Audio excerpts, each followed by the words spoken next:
Baik, jadi mengenai press release Mahkamah Agung ini pernah saya sampaikan di beberapa media sebelumnya ya, terkait beberapa waktu terjadinya kericuhan di Pengadilan Negeri Jakarta Utara saat persidangan Rasman sebagai terdakwa. Dalam hal ini saat itu agenda pembuktian saksi untuk saksi korban yang dihadirkan oleh jaksa penuntut umum, itu adalah saudara saksi pelapor atau saksi korban, yaitu adalah Bang Hotman Paris Hutapea. Yang akhirnya terjadi peristiwa yang tidak kita inginkan. Kalau dari media yang terlihat ya oleh masyarakat itu kan bahwasannya majelis sudah menetapkan untuk agenda tahapan pembuktian saksi karena akan ada materi-materi yang mungkin bersifat asusila gitu ya, maka majelis hakim memutuskan sidang itu tertutup. Ini kewenangan mutlak dari majelis hakim. Nah, ini harus kita pahami gitu loh ya oleh masyarakat dalam proses hukum. Nah, tetapi dari pihak saudara Rasman ini dan penasihat hukum meminta ya tahapan saksi tersebut untuk materinya itu dilakukan sidang terbuka untuk umum. Ya, yang akhirnya majelis hakim tetap memutuskan, dan seharusnya ya ini kita harus menerima. Memang kita mungkin tidak setuju dalam konteks pembelaan kepada pihak klien kita, dalam hal ini misalkan terdakwa gitu ya. Tetapi kita pun harus sebagai advokat ini ataupun para pihak yang terkait dalam persidangan menghormati, karena memang sudah ada peraturan yang baku terkait mengenai tata cara persidangan, kemudian keamanan gitu ya, protap yang dilakukan oleh yang diatur oleh Mahkamah Agung. Nah, ini yang terjadi akhirnya tidak saling menerima ya putusan majelis hakim dalam konteks menetapkan sidang terbuka atau sidang tertutup, yang akhirnya terjadi peristiwa kericuan yang kita lihat kemarin, dan itu berdampak akhirnya panjang gitu kan sampai proses setelah persidangan seperti itu. Nah, akhirnya peristiwa ini kan apa yang saya sampaikan dalam media sebelumnya ini terjadi fakta-fakta yang akhirnya Mahkamah Agung melakukan press release. Apa salah satunya? Sampai keluar Pengadilan Tinggi Ambon gitu ya, itu mengeluarkan keputusan pembekuan berita acara sumpah untuk saudara Rasman. Itu yang pertama. Kemudian di Pengadilan Tinggi Banten ya, itu pun sama mengeluarkan keputusan pembekuan berita acara sumpah untuk saudara Firdaus. Ini yang saya sebenarnya ya tidak inginkan sebagai teman sejawat, tetapi ini yang harus ditegakkan ya agar menjadi perhatian besar bagi advokat di seluruh wilayah hukum Indonesia, karena ini menyangkut kode etik, Mas. Ya, yang akhirnya Mahkamah Agung gitu loh melalui Pengadilan Tinggi ya ini mengeluarkan keputusan gitu loh ya, yang kita dengar dan kita saksikan sendiri ya, pembekuan terkait soal berita acara sumpah. Nah, sebelumnya kan kita mendengar berita organisasi profesi advokat, salah satu dari rekan sejawat kita itu kan akhirnya mengeluarkan pun keanggotaan, bahkan memecat, memberhentikan ya melalui Dewan Kehormatan sesuai dengan kode etik profesi advokat, itu mengeluarkan saudara Firdaus. Ini yang saya bilang yang akhirnya saudara Rasman dan saudara Firdaus harus menerima konsekuensi putusan dari satu dari organisasi profesi mereka ya yang bernaung di dalamnya. Yang kedua, akhirnya berita acara sumpah ya sebagai advokat itu dibekukan. Ini kembali lagi ya, sebelumnya sudah saya sampaikan di media, ini tidak akan menguntungkan pihak saudara Rasman, yang akhirnya ini kembali merugikan saudara Rasman. Jadi kita dalam beracara ya, kita dalam melakukan praktik advokat di dalam pekerjaan kita, profesi kita harus menjaga kode etik. Ya, saya sudah sampaikan bahwasanya mereka ini secara asumsi dan analisis saya secara pribadi, apa yang dilakukan oleh mereka itu sudah jelas bisa saya katakan secara analisis pribadi saya, mereka melanggar kode etik profesi advokat ya, karena kode etik itu adalah hukum tertinggi bagi advokat, dan itu semua sudah termaktub ya di dalam organisasi profesi advokat dimanapun dan apapun itu, gitu loh. Ya, nah setelah itu apa? Tentunya kan ini menjadi konsekuensi hukum atas terbitnya pembekuan, ya, dari putusan pengadilan tinggi mengenai berita acara sumpah Saudara Rasman dan Saudara Firdaus dalam Undang-Undang Advokat Nomor 18 Tahun 2003 dan ya peraturan ataupun kode etik dari organisasi advokat itu sudah mengacu jadi satu kesatuan. Bila mana ya berita acara sumpah itu dibekukan, maka secara hukum otomatis mereka advokat tersebut tidak dapat melakukan praktik sebagai advokat di dalam persidangan dan atau di luar persidangan. Ya, apa artinya? Artinya mereka bukan lagi advokat, gitu loh. Ya, khusus Saudara Firdaus dan atau misalkan Saudara Rasman ini, dia sudah tidak lagi semenjak putusan pengadilan tinggi itu sebagai advokat. Maka dalam kode etik ya, ketika ada keputusan ya dalam hal ini pengadilan tinggi, maka seharusnya organisasi profesi ya yang bernaung di dalam para advokat tersebut itu harus mengeluarkan surat keputusan berikutnya. Apa? Tidak boleh ya bahwasanya si A dan si B ini, dalam hal ini Saudara Rasman dan Saudara Firdaus ini melakukan pekerjaan sebagai advokat, baik sebagai advokat dalam definisi undang-undang advokat dan kode etik, sebagai pengacara, sebagai kuasa hukum, sebagai konsultan hukum.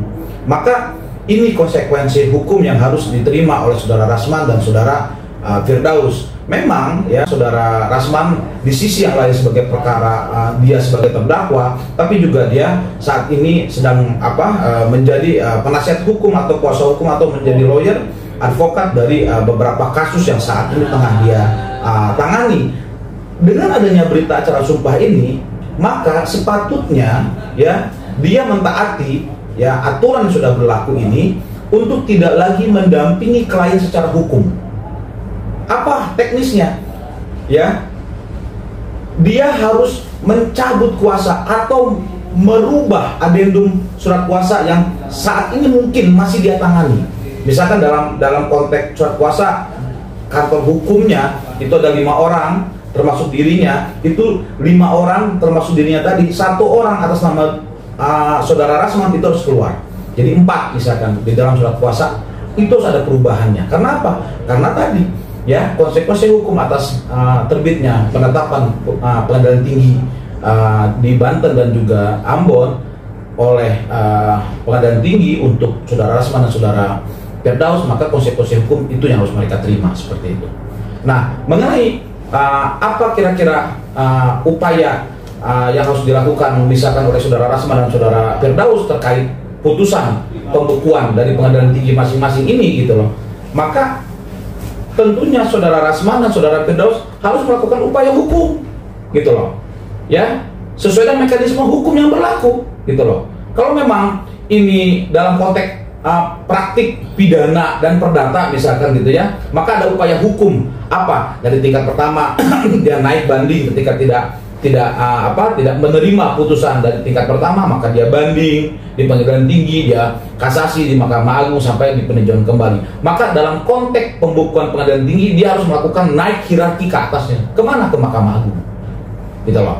Nah, apakah nanti ya upaya hukum yang dilakukan oleh Saudara Rasman dan Saudara Firdaus ke Mahkamah Agung ini bisa diterima gitu loh. Bila mana diterima, tentunya kan ada pembaruan atau perubahan dari surat keputusan. Apakah pembekuannya ini bersifat sementara, apakah pembekuan ini bersifat tetap. Nah, ini juga harus menjadi pelajaran untuk kita semua. Tentunya ini menjadi diskursus ya bagi para praktisi hukum mengenai soal keputusan pengadilan tinggi ini, karena ada pembekuan. Pembekuan itu tidak disebutkan batasan waktunya. Ya, nah ini yang harus kita menjadi bahan diskursus hukum ya dalam hal ini untuk para praktisi hukum, para sarjana hukum, para advokat dan sebagainya dalam menanggapi putusan dari pengadilan tinggi seperti itu.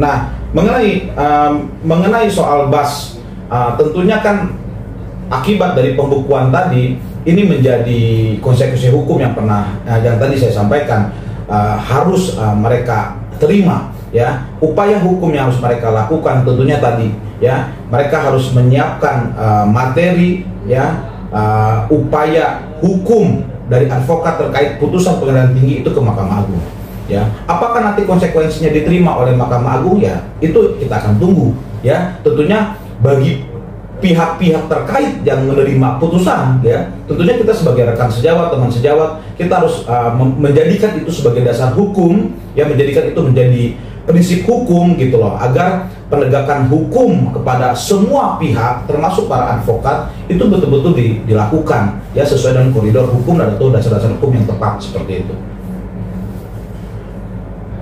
Kemudian tadi yang saya sampaikan, Pengadilan Negeri Jakarta Utara itu setelah terjadi peristiwa kericuan tersebut kan mereka melakukan proses pelaporan pidana gitu. Jadi proses pelaporan pidana dulu dilakukan oleh Pengadilan Negeri Jakarta Utara, baru akhirnya Mahkamah Agung press release terkait pembekuan berita acara sumpah untuk Saudara Rasman dan Saudara Firdaus. Tentunya kan laporan pidana ada prosesnya kan, ya, pembuktian sebagainya, kemudian ada proses penyelidikan, pemeriksaan berita acara nanti kepada pihak pelapor dulu nanti akan dipanggil kan, seperti itu dalam proses hukum pidana, ya, proses penyelidikan dan penyidikan. Baru terakhir nanti setelah itu saksi-saksi, baru terakhir adalah pihak terlapor dalam hal ini siapa? Apakah Saudara Rasman dan juga Saudara Firdaus, dan atau ada pihak-pihak orang-orang lain misalkan yang dilaporkan oleh Pengadilan Negeri Jakarta Utara. Ancamannya memang ini di bawah 5 tahun, tetapi kan konsekuensi hukum, ya, sebagai riwayat pribadi, portofolio dirinya sebagai advokat itu seperti apa gitu loh. Nah, ini menjadi peringatan dan juga perhatian khusus bagi kita rekan sejawat, teman sejawat sebagai advokat, bagaimana menanggapi, ya, peristiwa seperti ini yang terjadi di Pengadilan Negeri Jakarta Utara. Kemudian harapan saya tentunya yang seharusnya dilakukan oleh Saudara Rasman dan Saudara Firdaus, saran saya sebagai teman sejawat, mereka berdua untuk bisa menahan diri, ya, bisa menahan diri dari proses media, ya. Kenapa saya bilang seperti itu? Agar mereka bisa mempersiapkan dirinya dalam menghadapi perkara. Apa yang pertama, Saudara Rasman agar fokus dan tim penasihat hukumnya fokus mengenai soal pembelaan, pendampingan hukum kepada Rasman sebagai terdakwa, untuk fokus bagaimana menyiapkan strategi agar perkara di Pengadilan Negeri Jakarta Utara ini bisa mereka hadapi dengan sesuai proses hukum yang benar gitu loh. Nah, ini juga harus perhatian. Jadi saran saya adalah mereka menahan diri untuk fokus gitu loh, untuk fokus tidak lagi perlu untuk menyampaikan secara media, agar mereka fokus ke internal, maksud saya, yang dalam menghadapi perkara hukum. Yang pertama sebagai terdakwa, yang kedua tentunya atas adanya pembekuan pengadilan tinggi ini, berita acara sumpahnya ini tentunya menjadi pelajaran besar bagi mereka berdua, dan mereka pun harus fokus bagaimana menghadapi